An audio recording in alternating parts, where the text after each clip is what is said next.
Hola, ¿cómo están? Increíble pero cierto, estoy hablándoles.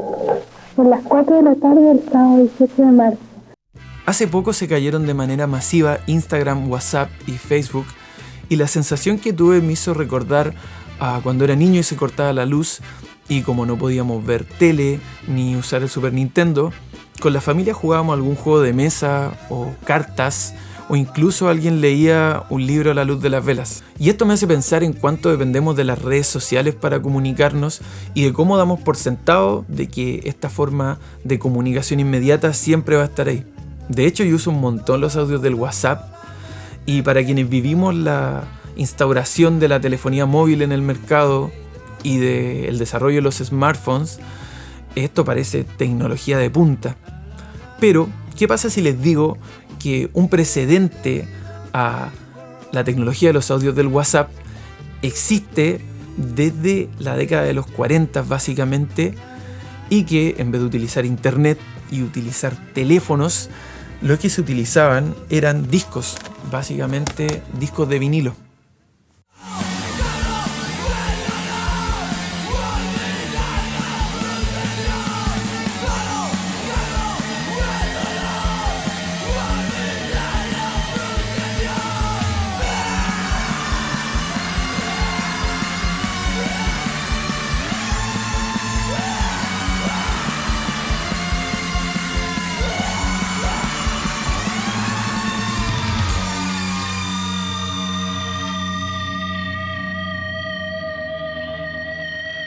Buenas mi gente, sean bienvenidas y bienvenidos a este nuevo video de La Música Arruinó Mi Vida. Yo soy Jan y como les estaba contando, lo que tengo aquí en mis manos es algo llamado envío fonopostal. ¿Y qué fueron los envíos fonopostales?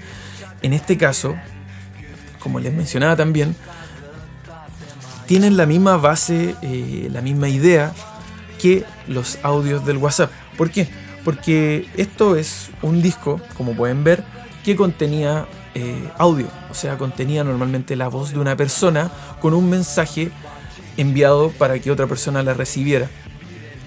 En este caso, el soporte, como también les dije, no es internet ni un teléfono inteligente, sino que este disco, que específicamente es un disco flexible, o sea, un disco flexible, no es un disco rígido. Y bueno, tengo un video sobre los discos flexis en mi canal, ahí lo mencioné, ahí lo mostré también, por si no lo han visto, vayan a darle ahora una mirada. ¿Y qué tiene de bacán esto? Bueno, lo que podemos ver acá es un disco de 8 pulgadas de tamaño, y que en este caso está bastante ajado, ya bastante azotado por el tiempo, pero que contuvo un mensaje enviado de una persona a otra. Ahora, esto se enviaba a través de una misiva, de una carta, y aquí, como pueden ver, tiene su remitente y la persona a la que querían llegar. Este específicamente es del 12 de enero de 1940 y fue enviado desde Argentina hasta Chile, hasta el centro de Santiago de Chile. Esta tecnología específicamente del envío fonopostal fue desarrollada en Argentina en el año 1939 y estaba pensada para las personas que no sabían leer ni escribir. No duró mucho porque era bastante más costoso que hacer una carta, y como pueden imaginar, muchas de las personas que no sabían leer ni escribir no pudieron acceder a este servicio. Pero para mí parece una idea espectacular, genial de hecho. Y acá tengo otro disco también del mismo tamaño y que también corre a 78 RPM, que estaban pensados para las máquinas antiguas, para las vitrolas, estas que tienen los discos que se quiebran, los llamados shellac. Y en este caso también contiene un mensaje de audio con una voz.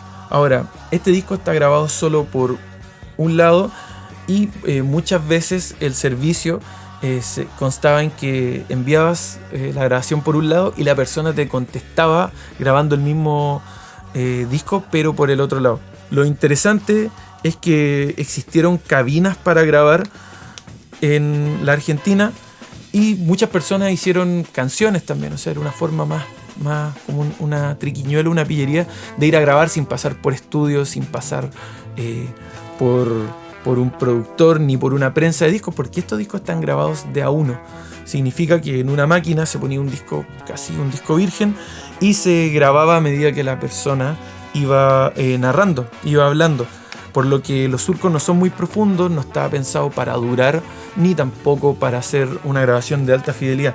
El último disco que tengo así, yo diría que es distinto a los demás, porque es un disco de mayor gramaje, también está grabado por un puro lado, pero es más duro y supongo está hecho en máquinas de mejor calidad. Lo único que veo aquí dice Allied New York, USA, y es también una misiva de una mujer en Estados Unidos contándole a su familia cómo le está yendo con sus estudios.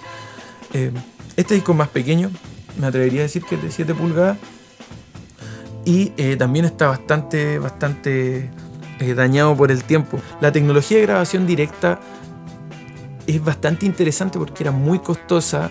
De hecho, hay discos que son carísimos, grabados de manera directa. O sea que estaban interpretando y se estaba grabando en el surco directamente, tal cual estos, pero con mucha más entrega tecnológica, diría yo. De hecho, hay un disco que se llama Flamenco Fever del año 1978, grabado en Alemania, de Felipe de la Rosa, que es un disco de flamenco grabado directamente. De hecho, la portada es genial porque tiene las máquinas y la persona en el escenario, y es un disco carísimo. Para muchas personas es una de las mejores grabaciones que existen en la historia, y claro, no hay ningún arreglo posterior, no hay postproducción, sino que solo se grabó lo que estaba sucediendo ahí. Y la verdad es que escuchando un extracto de audio de ese disco, sí se siente como estar en el público. Un disco carísimo que alcanza altos precios y que es buscado en realidad por un sector bastante específico de coleccionistas. Estos discos son también muy costosos, son difíciles de encontrar porque mucha gente los botaba. Yo hice una captura de este disco para que la escuchemos ahora, y aunque está bastante dañado por el tiempo, como digo, algo se pudo rescatar. Y también encontré una grabación en mejor estado de un disco también del servicio Fonopostal, pero enviado desde Nueva York específicamente por una persona en Argentina hacia su familia. Me parece un registro muy bonito y me parece en realidad algo interesante y que quería compartir con ustedes porque creo que también les puede llamar la atención. Ese ha sido el video de hoy. Espero que anden todo bacán. Nos vemos a la otra. ¡Chao!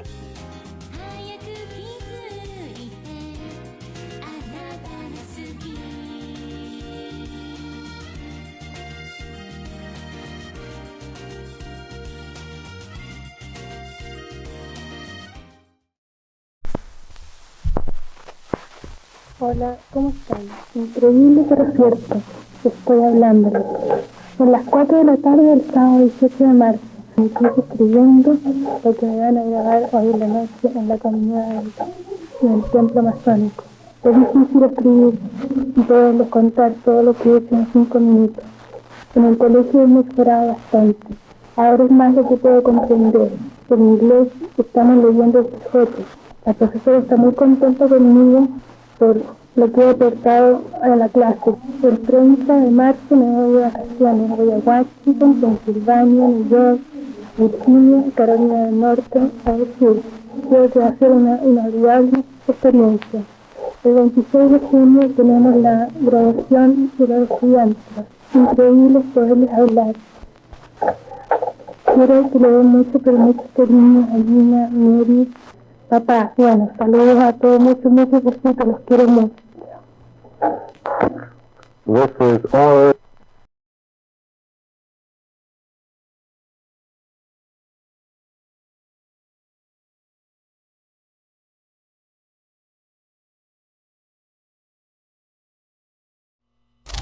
Querida Blanquita, queridos hijitos Daniel y Marianita, desde Times Square, la esquina más céntrica desde Nueva York, les envío mi cariño y mis besos por medio de mi palabra que está llena de amor, de tristeza al no verlos, de recuerdo al pensar en ustedes, de nostalgia por regresar.